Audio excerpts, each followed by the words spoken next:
Okay, thank you. I'm glad to see everyone again. Thank you for taking the time. I hope everybody has been keeping safe and healthy. But it's great to be home, but a little bittersweet for me. Obviously, with a great season, disappointing ending a little bit, but I'm so proud of our team, how they carried themselves and really competed in the bubble. A remarkable experience for us, for everybody, and had its the ups and downs, and I'm sure everything you guys read and saw, and we witnessed it inside. And I really want to commend the NBA and the Players Association for an incredible job, honestly, making this happen. Good luck to the four teams playing. I think the Celtics really fought that series out, and thought it could have gone either way, but they did an amazing job. I commend our organization, our ownership, and our players, coaches for honestly like an incredible job. As you guys know, we've been gone since the 22nd of June, and not easy to be away from your family, away from everything. But we also understand that the whole world is going through this. First, the pandemic, the virus, COVID that we've all been dealing with, and then we all know of all the issues, the social issues, and social justice we've been tackling, and racism. There's a lot in the bubble, but we're proud. I'm so proud of our team. Proud of the NBA. Proud to be part of this, and we're glad to be home with my family. I tell you, my daughter, she learned how to FaceTime on her iPad, and it's something she started doing, and it became 9 times a day. I'll be on a Zoom call, and I'd see my phone, my screen changing, and it's her. Those times I'll never forget in the bubble, and many incredible moments that I'm sure will tell incredible stories at some point. But really proud of the team for what they did. There's work to be done, make no mistake. We're all about winning here. We want to win a championship, and the goal was to go in there to win a championship. I really thought we were going to do it, and our guys thought so. They had the focus, the mentality, the appreciation, the fight, everything that you can think of. I'm extremely, extremely proud of them, and we continue to have that focus as an organization, which is to win a championship. So thank you for your patience. I know there was times when I kind of stayed away from the media a little bit because of some ongoing issues that I had, but glad to be home. Glad to see all of you, and any questions you have, I'll be happy to answer. So thank you. Hello, Masai, and welcome back. There is going to be much speculation about your future with the Raptors going into the last year of your contract. Can you sort of fill us in on if you've had discussions with ownership about an extension or staying, or where that process is? No, I haven't had discussions, and honestly, coming out of this, things are a little raw.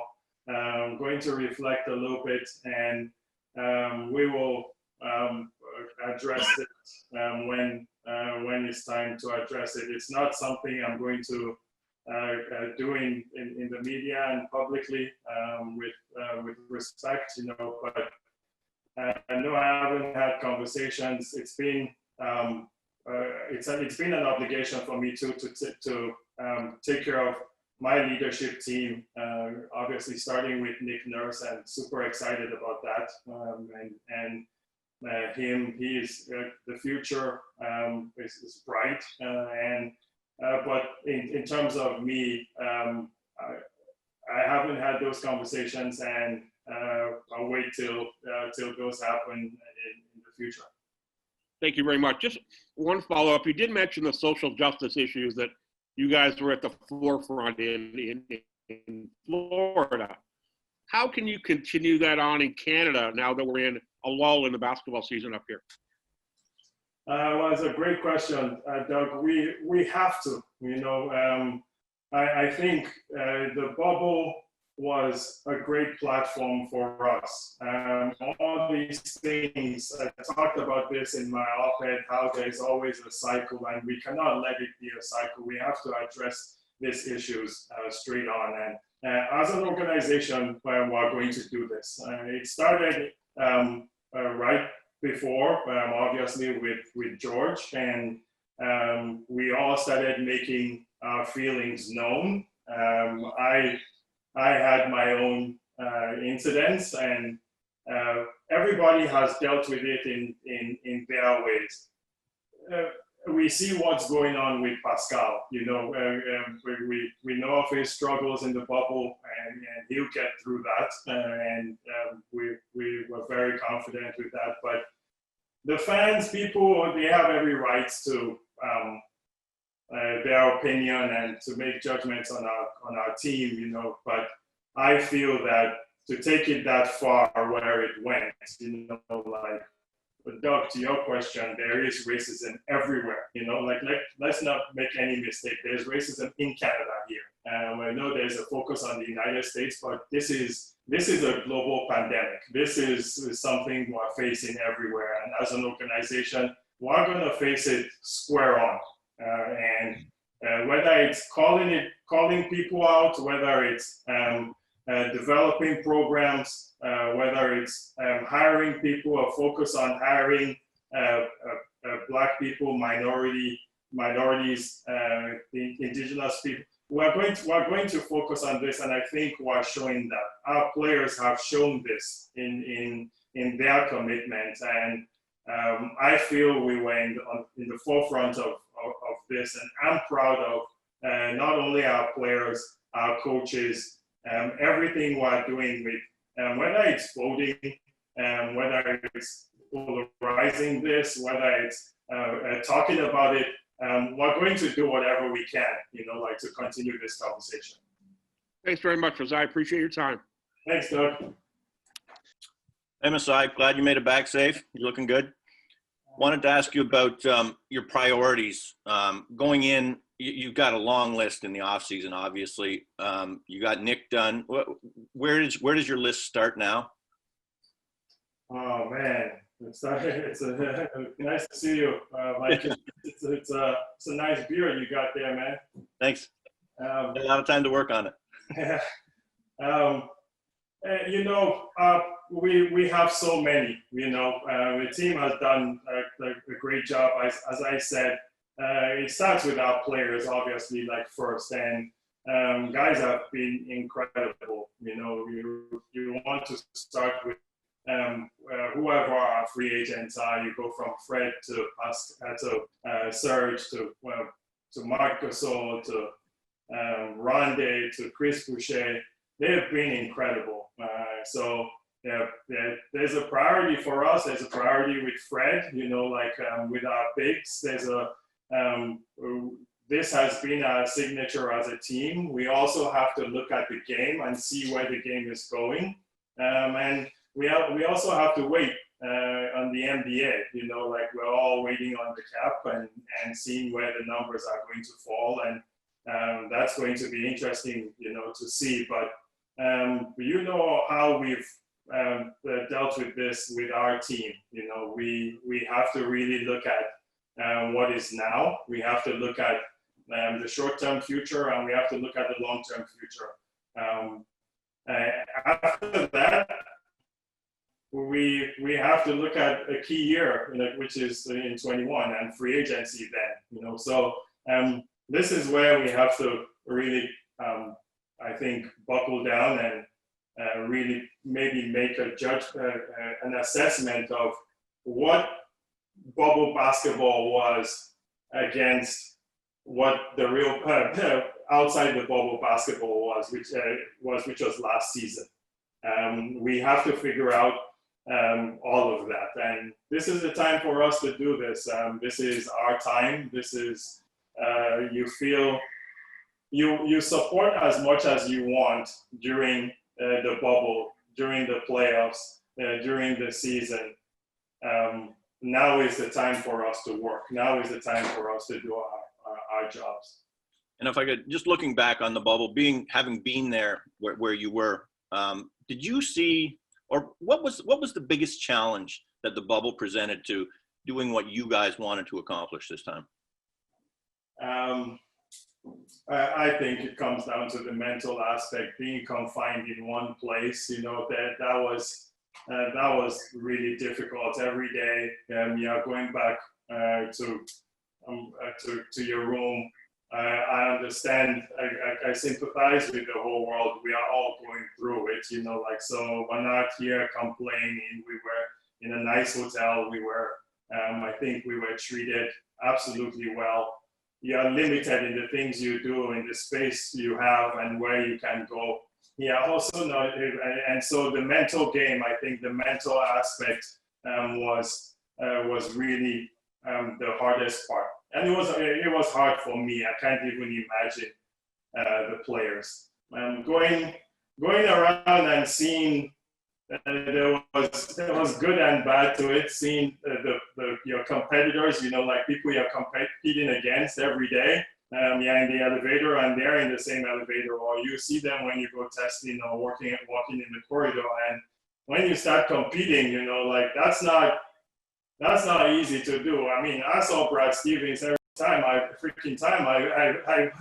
went into, you know, like the elevator or went outside, you know, like I can imagine with the players that could be hard sometimes. But the mental aspect of you being alone there, you're going back to your room, you're confined in your space, you don't know what people are going through, you know, like with families and all of that,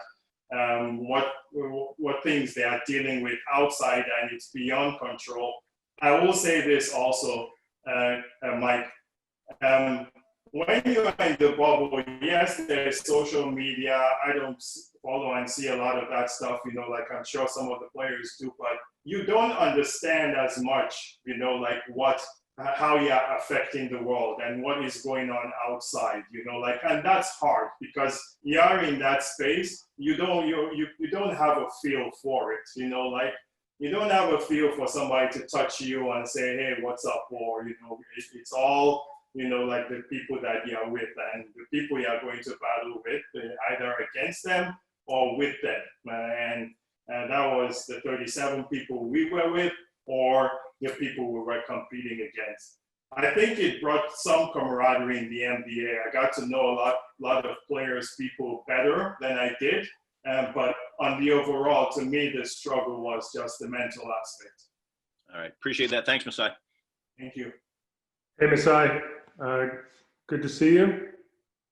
Good to see you too, man. What's going on? It's going very well. Thank you. Thank you. Just as it relates to your status, what factors are going into you wanting to hear this out a little bit more regarding your extension or a potential extension, and at what point would you start considering what to do?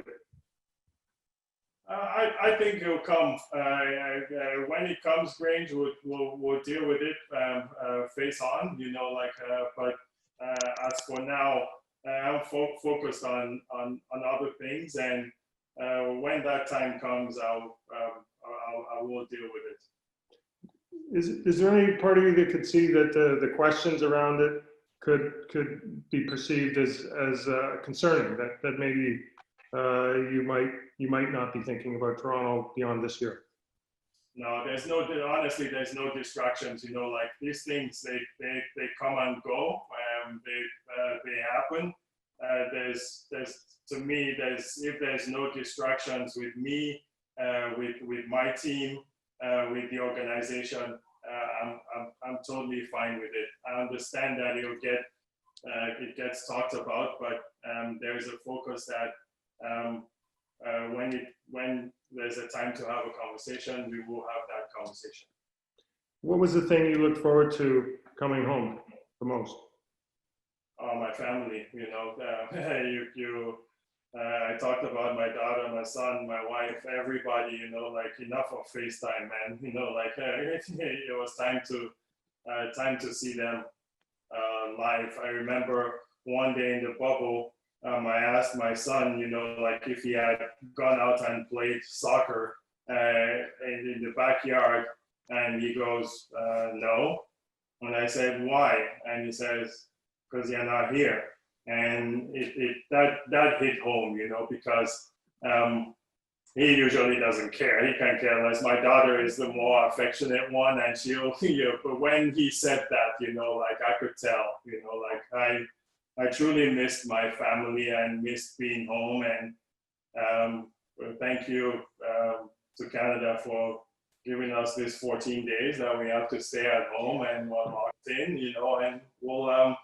and we'll continue to spend some time. So thanks for asking. But yeah, my family coming back here to me was the best thing ever. Outside of losing and leaving there, you want to compete, but it's great to see.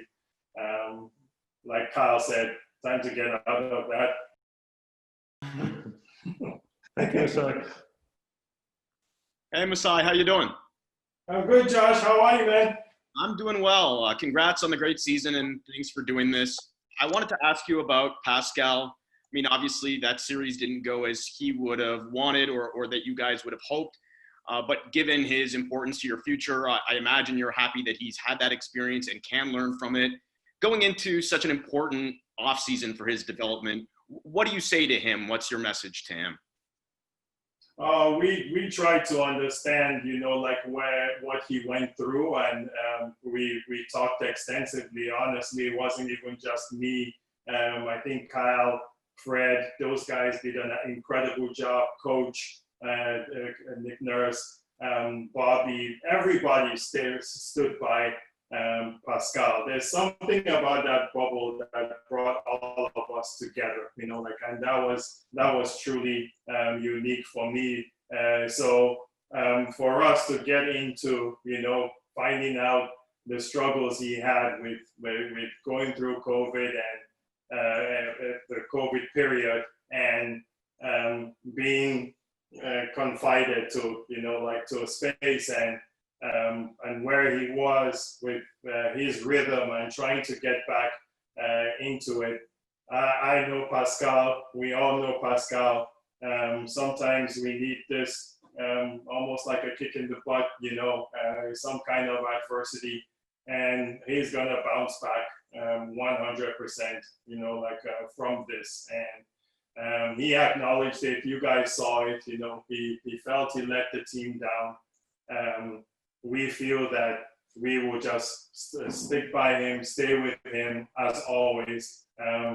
Let's not forget now, like Pascal helped us win a championship, and Pascal has showed every bit of being courageous, being a fighter, being a competitor, and being a winner. He's shown every bit of that, and we value that, we see that, we know him as a person. So he's gonna bounce back through this, and we support him in every way that we can. You mentioned the free agents earlier. How do you prioritize bringing those guys back, especially somebody like Fred, who's going to command a lot of interest? How do you balance that with maintaining the long-term flexibility that you guys have really set yourself up for over the last few years? Well, it's all communication and how we relate to our players. We're very confident with our culture, and yes, Fred is a priority. Our big priority. Like Serge had an incredible run. Marc Gasol brings so much to our organization, we have our young players coming up with Chris Boucher, and Randy too is a free agent, and he found a niche on our team. That's what our jobs are, Josh. Like we have to face them square on, and we will deal with them as we come, as we have in the past. Like we do respect who our players are, and yes, they are priorities. Fred is a priority for us. Our bigs are a priority. Serge is a priority. We have to really like attack this head on, and we know where their game is. We know how much they can improve, or we try to at least project that as much as we can. We know where they've come from too, because we've gone through all these struggles with all these guys, and we truly appreciate that. Thanks, Masai. Take care. Thank you. Hey, Masai, good to see you. How's it going? How's it going, man? Is that a mohawk you got? No, but I'll send my barber your regards. A few questions. First of all, there was a report on the radio today that Bobby's contract has been extended. Can you share anything about that? We're close. We're getting there. Like I said, it's a priority for me to get to my to get to a leadership team and take care of the team and organization in general. So we're close. To Josh's question about balancing the short term and the long term, I mean, that's sort of what you've been doing ever since you got here in 2013, and especially when you guys started to make the run in that year.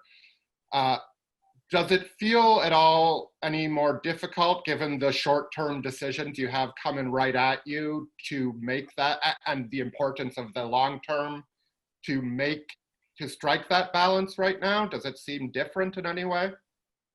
I was texting with Bruce Arthur, and he said, I told him if he doesn't text me to say that this is the most difficult off season that you're going to have, because he says that every year it's the most difficult off season you're going to have. Every off season is like this, like you have the challenges, Eric, and we have to face them, and yes, there are challenges. We don't know what the cap numbers are. We have to figure out how we maneuver where we keep our cap space in the future, and for that year 21, and we have to address that in some kind of way, and we are going to speak to all the agents when the time is right, and speak to all the players when it's right, and we'll try and figure out this out the best way that we can. But yes, there are challenges, and but it's nothing that we haven't dealt with in the past. It's good to know that Bruce lets you get a word in edgewise during your text exchanges. Last question. When we first talked, whenever it was, before the bubble, you were sort of cautiously optimistic about next season being played with, in markets, maybe even with some fans. I know you were trapped in a bubble for a while, but you read the news. Has your optimism faded or diminished on that? Obviously, the NBA hasn't said what it's going to do. No, I'll leave that to the NBA, but I'm still optimistic. Like I believe in fans. I'm not trying to be heard yelling at refs in the bubble and causing problems, and trying to figure out where I should sit to watch the game, none of that stuff. That's one thing I am praying and hoping, just like everybody else, that we can get back to normal.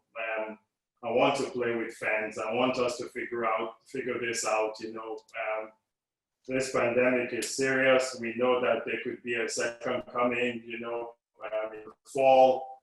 And for me, it is a priority for us to figure out how to get our fans involved and how to figure this out.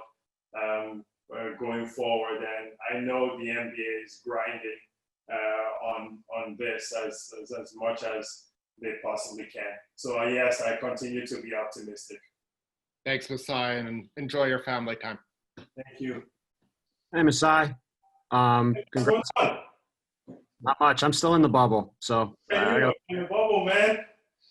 a little while in the box still. You talked about the obvious global pandemic that is racism, and during this break, obviously the video came out of the situation from last year in Oakland, and I was just curious. I know you put out a statement about it, but if you could, I was curious if you could speak to the vindication you feel about the way things have played out, and also how important was it to you to fight back? And I don't know if that's the right word, but fight back in this situation, given that you have the ability to do that in a way that maybe a lot of other people would not. Thanks, Tim. This was very hard for me. This was the time in the bubble that I honestly struggled. When this video came out, I didn't sleep for a few days because when these things happen, we saw the rush, we saw what everybody was writing. I mean, you look at these things and you can't help but you question yourself, and as time goes on, you begin to doubt yourself. And I doubted myself. I doubted myself that what really happened there, and honestly, I watch all these movies, I watch all these documentaries, and I look at these people and I'm thinking, man, why don't you just say what happened? Why don't you just say exactly what happened? And you'll be fine, just say what happened, it didn't happen that way. Say how it happened for you. And I began to question myself. I began to doubt myself. And the second part to this, Tim, is when you start thinking about this stuff, you start thinking, especially when you're confined in that space, you're alone in a room continuously. You have a lot of time to think, right? You have a lot of time I started to think, what if this had gone the total wrong way? There might have been situations where maybe I wouldn't have been that calm, maybe I'd have acted a little different, and then it starts to mess with your mind, but for me, at the end of the day, I'm privileged. At the end of the day, I have support. At the end of the day, I'm able to face this square on. And I just started to think about the people that cannot do this, they cannot do what I can do. We have times and things that happen where there are no cameras, there are no people that can see, there will be no video. How do these people, get incarcerated, people get wrongfully accused, that began to bug me as a person. And I really struggled in the bubble, thinking about all of this. And it became so hard for me. Yeah, listen, you think about everything, you think about racism and where it's going, you think about all the negative things, try to think of all the positive things. And yes, we say Black Lives Matter, and there were times, I questioned, does Black Lives Matter to only Black people, but I know one thing, it also makes me ask the question, sometimes, with racism, does it come from slavery? Where does it come from that, the white race is sometimes seen as, superior to other races, and you ask yourself all those questions, and it bothered me in there, and I really struggled with this. I'm in a battle with a team with people from all races, and I'm telling you, if I was not to be in this world today, there are many white families who are my friends that I would leave my kids with. Yeah, that's how much I believe in humanity. And it comes down to humanity, who we are as human beings, right? That's what it comes down to. So us going to battle together and staying together, doesn't matter what color, doesn't matter where you're from. We all come from, one place, and we all should treat each other the same way. To follow up on that, there was a lot of talk down here as this thing played out from guys wondering if it was the right thing to be here, wondering if they were really making a difference, if they were kind of being able to have the kind of impact in society that they were hoping to. After going through it and living through it and seeing kind of how everything has played out, what is your opinion on how the league has approached this stuff? And is it making the kind of impact that you hoped it would in terms of trying to highlight some of these things in society that need to change? Yeah, 100%. I think, it made an impact, for these players to have a platform, for all of us to have this platform to speak, to talk to you guys, to really address all these issues. It's so important that we did this, to play basketball, to be free, and do what these guys to do what they love to do. Yeah, I think when I look at it, if we were not doing that, and I hate to speak for anybody because people have all their different opinions, and I see it either all sides. We would not have as much of a voice, because if I'm calling you guys tomorrow and telling you that I want to do another press conference to talk about this, then I call you and the following week, you guys are going to get tired of me, you're going to, to have that platform of performing and then having to speak your mind, and the reach, the effect that you have on people, I think it's huge. It's really, really big. And I would not change that, for anything.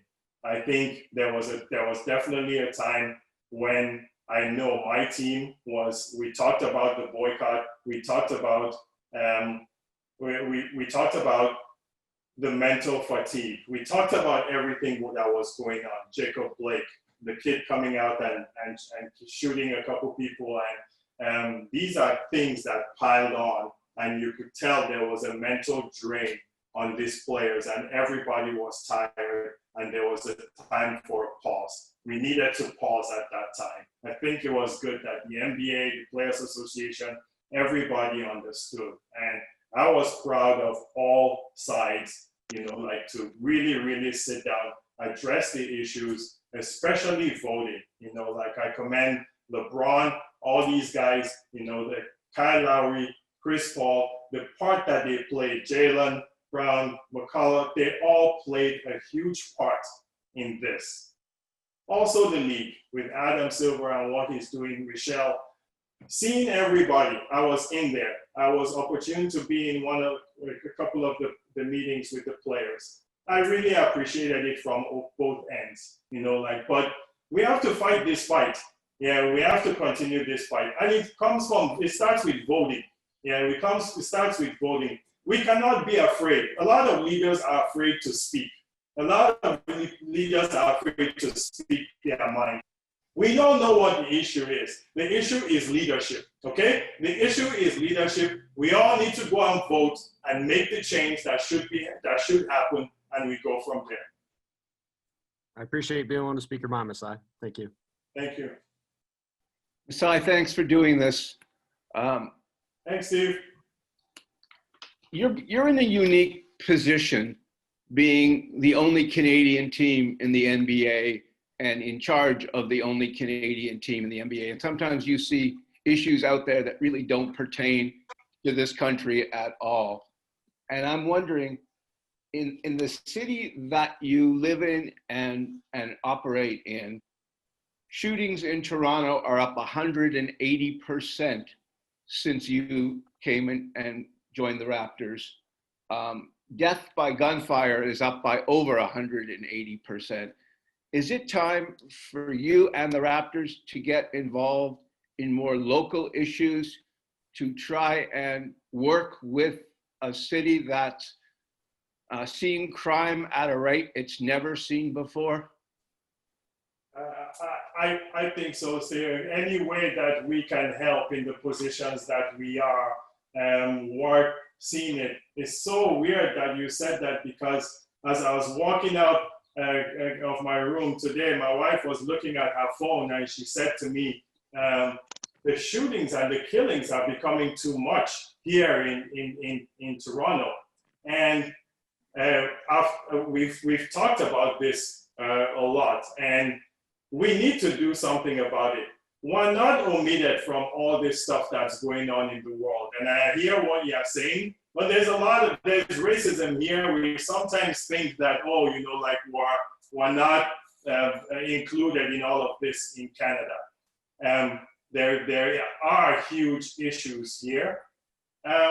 Sometimes we're drawn thin in what we can do and where we can be and the issues we talk on and how we can affect. You can't, be everywhere, but I know that this is a subject that we are going to talk about and we are going to have to address and help in as many ways that we can. And from a basketball perspective, how do you convince a coach to sign a long-term deal, not knowing that you or Bobby are going to be there to be working with him? That's a great question. I think we treat everything here as an organization, and to me, I have to take care of, it's an obligation for me to take care of the whole staff.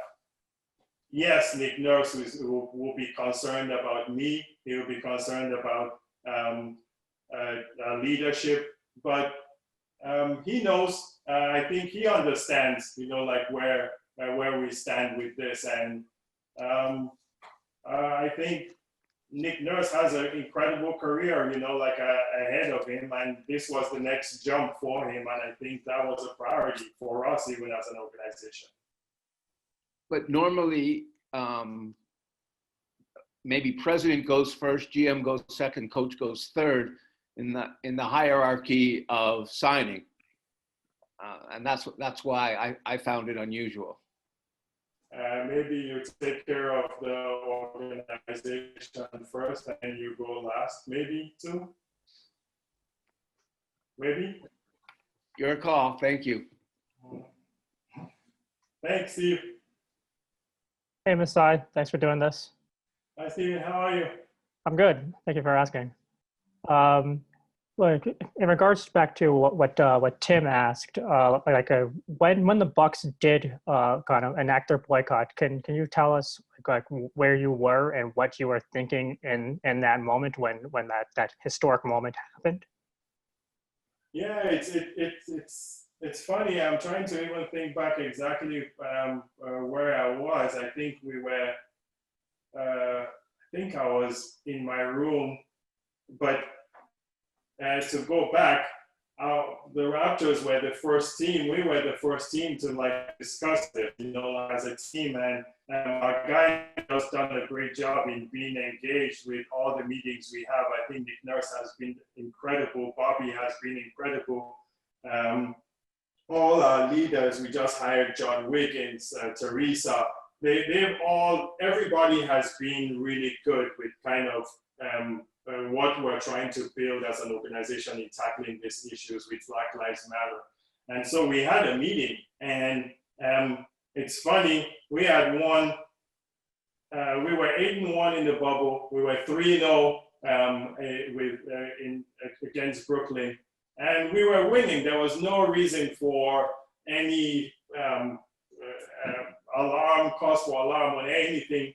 And we had this meeting, and you could just tell that everybody was feeling like a certain way. Everything had mounted on with Jacob Blake and the shooting, the video, everything was coming, and there was this, I don't want to repeat myself, and so we had that meeting and we talked about boycotting the game, and that's when you guys spoke to Fred, nobody was feeling good. Nobody was feeling right. And I think Kyle and Fred they took it further and discussed with Boston a little bit, because our game was coming up first in the second round or I can't remember which game in particular, but it was good to see the Bucks, like stand up, and really stand up for what they believe is right, like which was sitting out of that game and showing total support. I know their ownership, they got on a call, and whatever the process was of talking to whoever they spoke to at the time, I thought that was a huge moment for us. But I was also proud of our team that we talked about that first, and we were planning, like to do this, because it had just become so mentally tough for us, and we needed to have a pause in some kind of way. And you also mentioned voting, right? Obviously, one of the three initiatives that came out when you guys did kind of return had to do with like using facilities as voting centers, right? So like obviously the Raptors are a team in Canada, can't vote in the US election. So what is it that the Raptors may be looking to do in regards to that initiative? John Wiggins, who we just brought from the 905 to be on our executive team and in the front office and tackle a lot of these issues, like he's working hard on that. And I'm getting an update today on some of the facilities he's working on in this area to help enhance. I know Nick Nurse has really pushed that to help with voting. It's something that we're very focused on because it is important, like I said before, that voting is the one that's going to bring the change. And so John Wiggins has been working hard on this. Thank you, Masai. Thank you. Hi there. Sorry about that. Hey, Masai, how's it going? Kayla, what's up? I'm good. How are you? Congratulations on the season. Thank you. I guess I'll start off with this, kind of going back to Steve Simmons's question, which essentially is what about black on black crime wrapped in, well, should also the Raptors focus on gun violence? I'm wondering, as a black man, when you are spending time talking about racial injustice and how we fix systemic racism, how frustrating is it for you when you hear but what about this? Yeah. And it's frustrating, you know. It's you know how it is. The matter that's at hand now, you know, like to me is Black Lives Matter. You know, like we really have to face that straight on. We have an issue here, and it is polarized to me because of leadership, because racism is there, and racism has been there.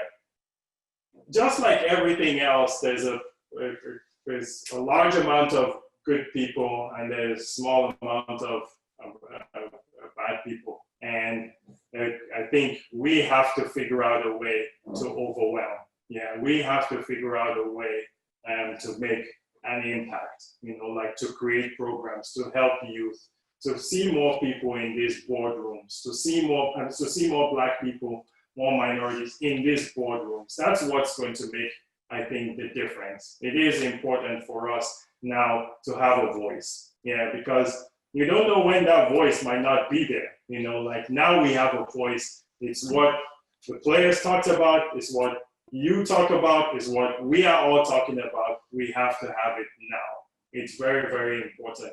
All the rest of the issues we have to be in front of. We cannot run away from. But to me, we know what the two pandemics are now. You know, we have COVID and we have racism, and Black Lives Matter. That's important for us. And a quick follow-up. Through everything that your team has been through, going into the bubble, having these very vital conversations, but then deciding to play again and push a series to 7, over the years, I know you've been very close with your team, but certainly this gives you a certain different dynamic to your bond. What did this teach you about the guys in your locker room and in your organization? You know, first of all, you know, like we have incredible like leaders. You know, like I want to say that. I tell you what, you know, like it's been. I don't even want to say like it's been up and down anymore with like Kyle Lowry. You know, like that guy is a stud. Okay, I'm telling the whole world that guy is incredible. You know, like what he has done for this organization. Yeah, if this is not, I don't want to start pushing him. You know, like as a Hall of Famer. You know, like and all the stuff. You know, like because I want 10 more incredible years from this guy because it seems to me that the older he becomes, you know, like the better he becomes. It's crazy. You know, like I've never seen anything like that. As a human being, as a person, as a teammate, you know, like Kyle was phenomenal. Fred was phenomenal. Their leadership, Marc Gasol, Serge Ibaka, those guys, I can't describe it, guys, you know, like, and the whole team in general, you know, like Nick Nurse, his leadership, Bobby, his leadership. And the moment I particularly like look back on is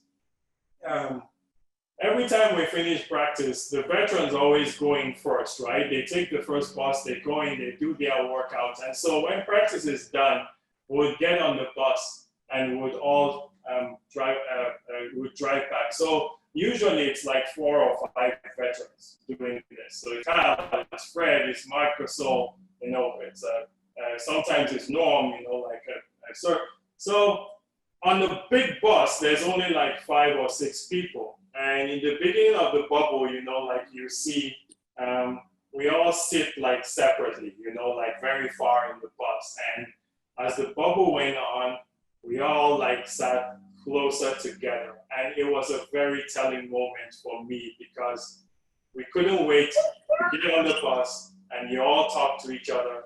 You spend time with each other.